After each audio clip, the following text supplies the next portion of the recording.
My name's Julian Saucedo, and this is my story.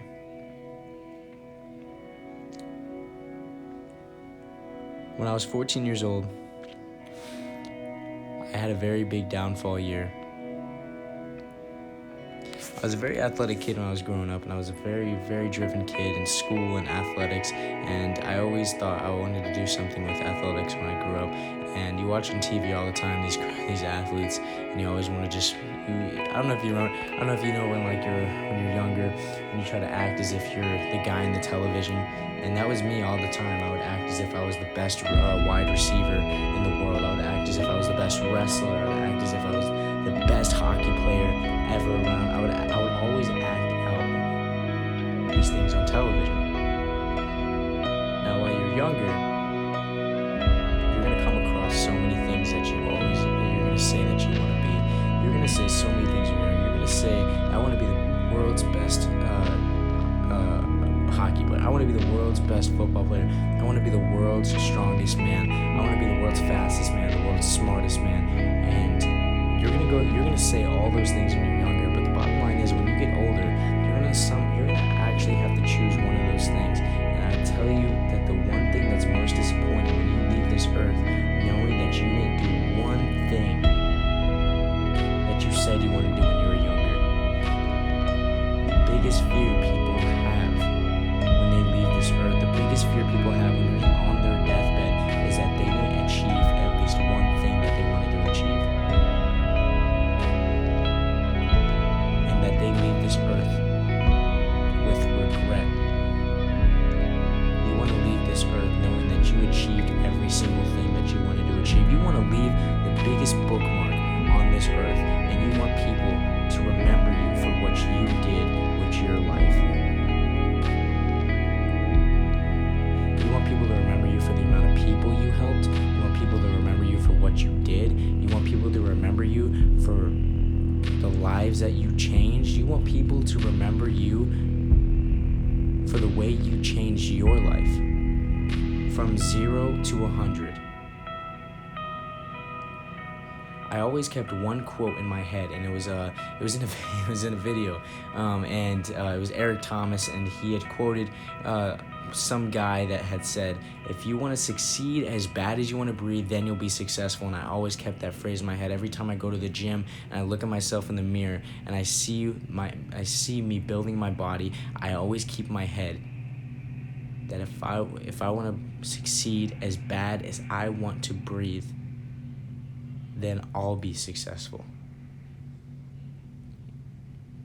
Now, I can't sit here and tell you that building your dreams is easy, because it's not.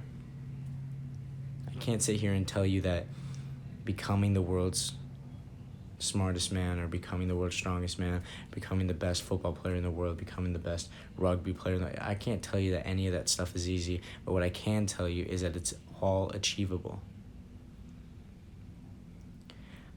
I used to sit in my room every single day, and I'd always look up at the ceiling, and I'd always just dream about things that I could be when I grew up. And I always hated the fact that I would go to school and people would always just tear down my dreams, because I would always express my dreams that, guys, I'm gonna be the world's fittest kid, guaranteed. I'm gonna stand up on that Mr. Olympia stage. I'm gonna hold the trophy over my head, and I'm gonna make a mark in this world, in this universe. I will make a mark in this universe, and people remember me for what I was.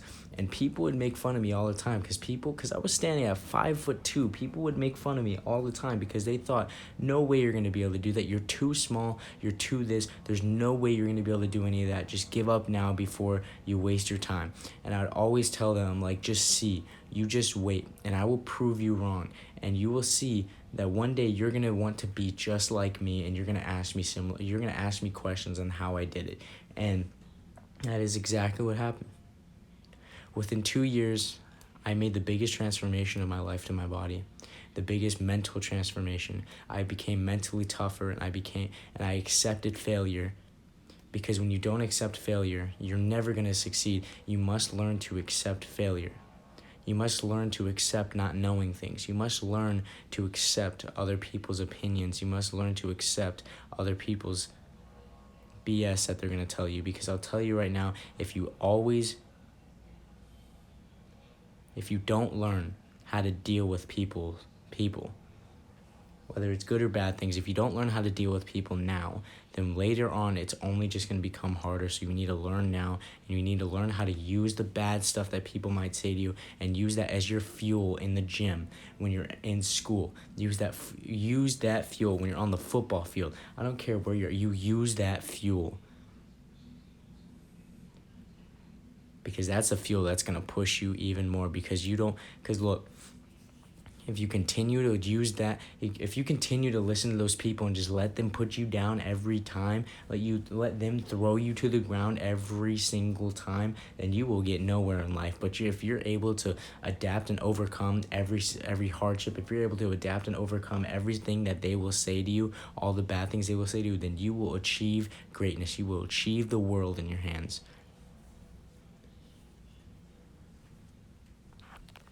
The biggest fear that some people have is that they wonder what the world's going to think if they don't win. And let me tell you this, though, that's one fear that people must get out of their heads now, because you have to understand that you need to set up the mindset that you are going to win in life. You're going to win in the things that you want to win. And even though I haven't made it to the Mr. Olympia stage, I still feel that I am winning. I am winning the game. I am winning the game every single moment I wake up. I live for what I do. It's become a lifestyle of fitness. It's become a lifestyle of what I do. It's become me. So for everyone out there, anything that you want to do, you must learn how to make that your lifestyle. You live and breathe that. Every single day when you wake up in the morning, that is the one thing, that is your morning coffee. You get up in the morning and that's what you do. It's very important that you have something that's motivating you all the time. For me, I'd always watch these motivational videos, and these videos would have guys like Jeff Seid, Dwayne Johnson. You'd have Brian Shaw, Thor. You'd have Ronnie Coleman, Larry Wheels. All these guys were huge motivations for me, but the one motivation I think was the biggest for me was Arnold Schwarzenegger. I'd always sit there and I'd watch Arnold Schwarzenegger, and when I wasn't training, I was studying. When I wasn't training, I was constantly, when I was studying how to get fit, I was studying the arts of nutrition, and this is what got me the body I got now, and I've proved every single one wrong, and this is just the start of my journey. There's more to come. So don't give up now.